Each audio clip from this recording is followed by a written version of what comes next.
Hello दोस्तों, नमस्ते, प्रणाम। मैं आशा सरगम। हेलो दोस्तों, प्रणाम। मैं पुष्पा जी सरगम आप लोग के सामने हम लोग नाच गीत लेकर आए। आप लोग सुनिए, जैसा भी लगेगा बताइएगा कमेंट बॉक्स में। चम चम चमके होठी कुलिया की आज घर राजा जी आई है ना। ओ चम चम चमके होठी कुलिया की आज घर राजा जी आई है ना। कि सासू जी से कोइले बड़ी झगड़वा त सासू जी लैया लगई है ना।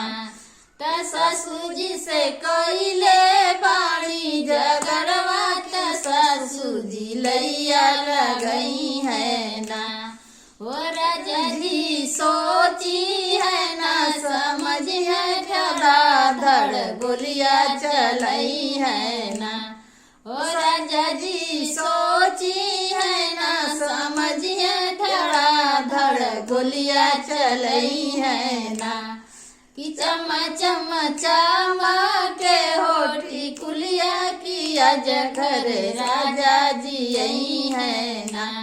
कि चम चम चमके होठी कुलिया की आज घर राजा जी आई है ना।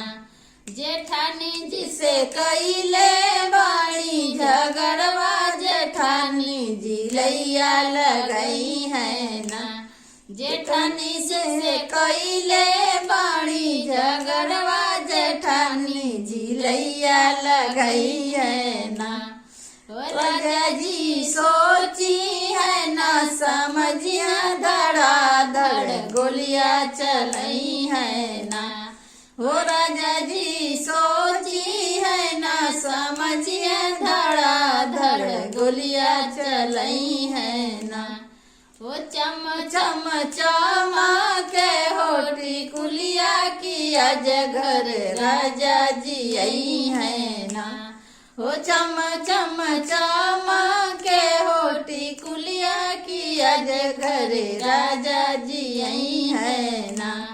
देवरान जी से कईले बाणी झगड़वा देवरानी जी लैया लगई है ना। देवरानी जी से कईले बाणी झगड़वा देवरानी जी लैया लगई है ना।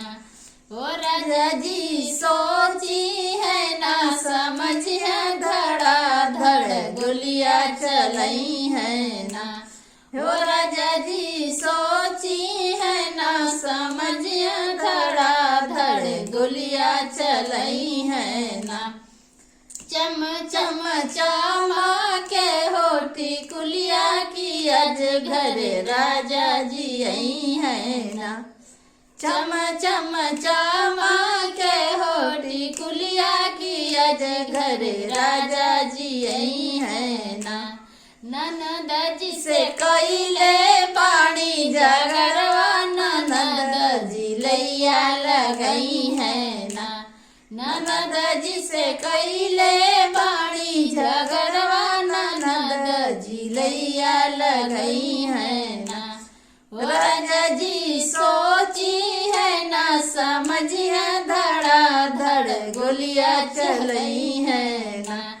ओ राजा जी सोची है ना, समझिए धड़ा धड़ गोलियां चलई है ना।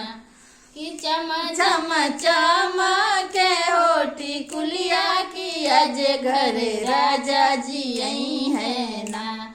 ओ चम चम चमके होठी कुलिया की आज घर राजा जी आई है ना।